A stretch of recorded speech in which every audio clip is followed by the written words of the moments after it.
O Gente.com volta hoje conversando com o consultor Alan Santana. Estamos falando sobre administração do tempo e uma questão que o professor até comentava aqui no intervalo, né, professor? Que a disciplina, às vezes, parece difícil você começar a adotar uma postura de disciplina para o seu dia a dia, para essas tarefas corriqueiras. Mas isso é libertador, né? Sem dúvida. Veja, esqueça-se qualquer possibilidade de boa gestão do tempo sem respeito a alguns protocolos, e isso só é possível com construção de disciplina pessoal. Não, Tem até o livro aqui sobre o assunto, perfeito, Disciplina, Caminho da Vitória. exatamente. Não é incomum que as pessoas percebam a disciplina como um limitador da liberdade delas, das possibilidades, quando é, na verdade, o oposto, desde que aplicada inteligentemente. Qual que é a ideia? Disciplina pessoal é a capacidade de fazer aquilo que eu mesmo acredito ser melhor. A notícia ruim sobre disciplina pessoal é que dói. Você tem vontade de passear e tem que estudar. Tem vontade de assistir televisão e tem que trabalhar. A notícia importante é que se você não quiser fazer contato com a dor da disciplina, fará contato com a dor do arrependimento. Salvo exceções, a segunda é maior. Traduzindo, ser disciplinado é um bom negócio. E a notícia ótima é que a dor passa. Aquilo que nós fazemos de maneira muito repetitiva tende a se construir como hábito em nossos cérebros. Tá? Um exemplo, aquele que eu mencionei, eu tinha o mau hábito de ficar muito tempo na internet à noite e eu adotei um protocolo, proibido a internet após as 22h30.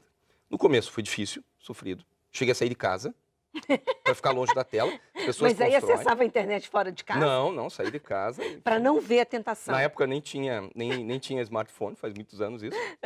Mas enfim, né?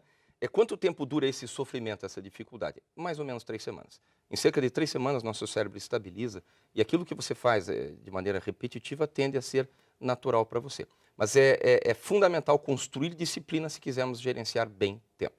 E aí a questão do estresse, na sua opinião, pela experiência que o senhor tem, enfim, em contato com tantas pessoas, é possível também de uma maneira fácil, não tão dolorosa, reverter esse processo quando a pessoa já está no limite do estresse, Sem professor? dúvida. Veja, em relação ao estresse, é importante mencionar que ele mata milhões de pessoas anualmente. Sim. Literalmente. Não consta no atestado de óbito das pessoas que morreu de estresse, o que consta são os mecanismos pelos quais ele mata.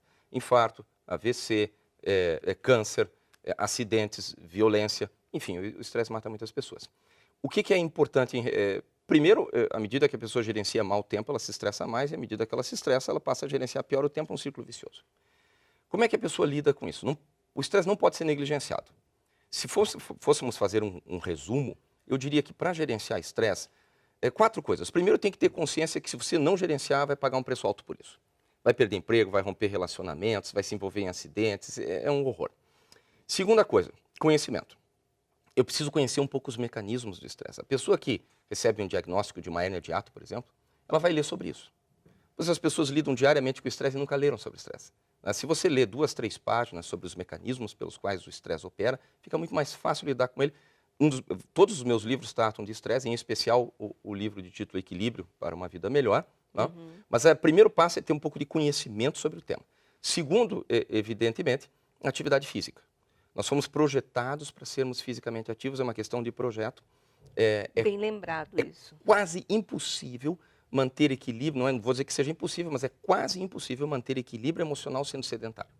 Todas as pessoas que eu conheço, todas, altamente estressadas ou deprimidas, são sedentárias.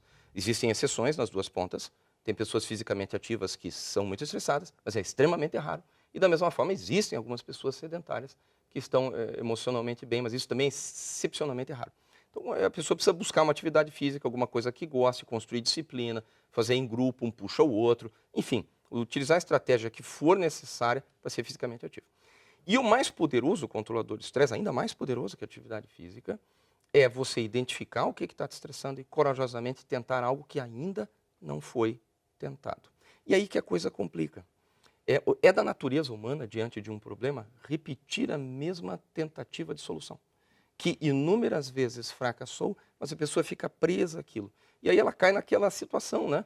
Ela não tenta, não espere algo diferente enquanto você faz a mesma coisa. Fazer diferente não é fácil, requer coragem, requer energia, mas a ideia é identifique o que está te incomodando. Vou dar um exemplo. Não aguento mais meu trabalho. Reestrutura, eu saia. É muito fácil falar para quem está sentado Mas aqui. isso, essa mesma regra vale, inclusive, para as relações pessoais? Sem dúvida. Porque não é tão simples assim, você não pode descartar pessoas. Não é simples. Como você desiste de um trabalho, por exemplo. Agora, a maior parte das relações que são negativas, né, que são mais negativas que positivas, sempre existem os dois aspectos, né? Em qualquer relação, por pior que seja, tem aspectos positivos. Mas se o resultado médio é ruim, a maior parte delas podem ser reestruturadas. E eu acredito que existem relações que a melhor alternativa é o distanciamento, né? A maioria delas, no entanto, se nós conhecermos inteligência emocional, se ler o livro do Dale Carnegie, Como Fazer Amigos e Influenciar Pessoas, Sim. Ali tem dicas extraordinárias. Se ler alguma coisa sobre Daniel Goleman, que escreveu muito sobre inteligência, meus livros todos falam sobre inteligência emocional. Pessoa que conhece um pouco de relações humanas, de inteligência emocional, que aprende a gerenciar estresse, a maior parte dos problemas de relacionamento serão superados. Mas então vou te fazer outra pergunta. O que se fala muito sobre os livros de autoajuda, professora, é que são receitas prontas para você conseguir sucesso e a vida não é assim. É uma crítica muito presente aos livros de autoajuda, é que primeiro que eles dizem coisas óbvias e segundo que não há receita específica para cada caso. O que eu sempre respondo, é lógico, né? Depende, primeiro, o que chamamos de autoajuda? Isso depende muito da classificação que a pessoa faz, né? Alguns vão dizer que Aristóteles é autoajuda, né? Enfim, depende do ponto de vista. Segundo primeiro, a pessoa precisa identificar, né, ideias, né, nesses livros, né, e fazer as adaptações para a sua vida, né? Evidentemente não existem receitas prontas. Lembrei de uma coisa extremamente importante. A queixa muito presente, né? São ideias óbvias. O que eu pergunto? Tá, mas as pessoas as aplicam? Eu falei, não, então tem que continuar repetindo. Muito do mérito dos chamados livros de autoajuda não está exatamente na ideia, até porque algumas delas são antiquíssimas, né? E se repetem ao longo da história. Está na habilidade do autor, na forma como as apresenta, convencer e sensibilizar as pessoas a promoverem mudanças. Então, de fato, as ideias, de modo geral, não são novas. Não são novas. Né? A maior parte das minhas ideias ou das suas não vieram de nós emprestamos de alguém, né? Tem algumas ideias novas, mas a maior parte a gente emprestou de alguém. Eu sou suspeito, porque eu escrevo nessa área, né? Mas os livros de autoajuda podem sim contribuir muito, eles não dispensam de forma alguma a atuação de profissionais na área de psicologia, por exemplo, mas eles trazem ideias que eu posso adaptar para a minha vida e que, se eu aplicar disciplinadamente, vão produzir resultados. Transformar. Bom, para a gente encerrar, então, temos uns minutinhos. O que o senhor diria para uma pessoa que está nos assistindo agora e quer ter um melhor controle do seu tempo? Quer ser mais produtivo no sentido de ser mais feliz, mais realizado com o que está fazendo? Olha, a primeira grande dica é: coloque no papel o que você quer. Uma vez que você colocou, passe um mês analisando isso, bateu o martelo, é isso que eu quero, está muito específico. É manter isso na mente. Escrever esses objetivos, colar na parede, escrever numa folha de papel, olhar para eles todos os dias. Qual é o objetivo de manter isso na mente? Eu me lembrar do que eu quero. A pessoa esquece. O cotidiano absorve. Um terceiro passo, qual é? Construir disciplina pessoal.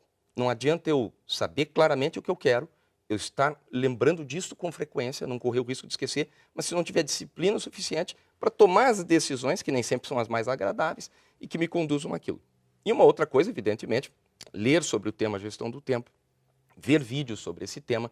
Se acessarem o YouTube, colocarem meu nome completo, Alan Schlup Santana, vai encontrar vídeos, inclusive sobre gestão do tempo, mas ver vídeos, fazer contato com as ideias disponíveis nessa área. Tem outros autores que escrevem sobre isso também, mas enfim, buscar conhecimento e treinar técnicas que nos ajudem a usar melhor nosso tempo. Então, invista um tempo para saber administrar o seu tempo, é isso? Exatamente. Professor, muito obrigada pela participação, foi um prazer falar com o senhor. Prazer foi meu, Miro. Gente.com está terminando, nós conversamos hoje com o consultor Alan Santana, falando sobre a administração do tempo. E a gente se vê de volta no próximo programa. Até lá!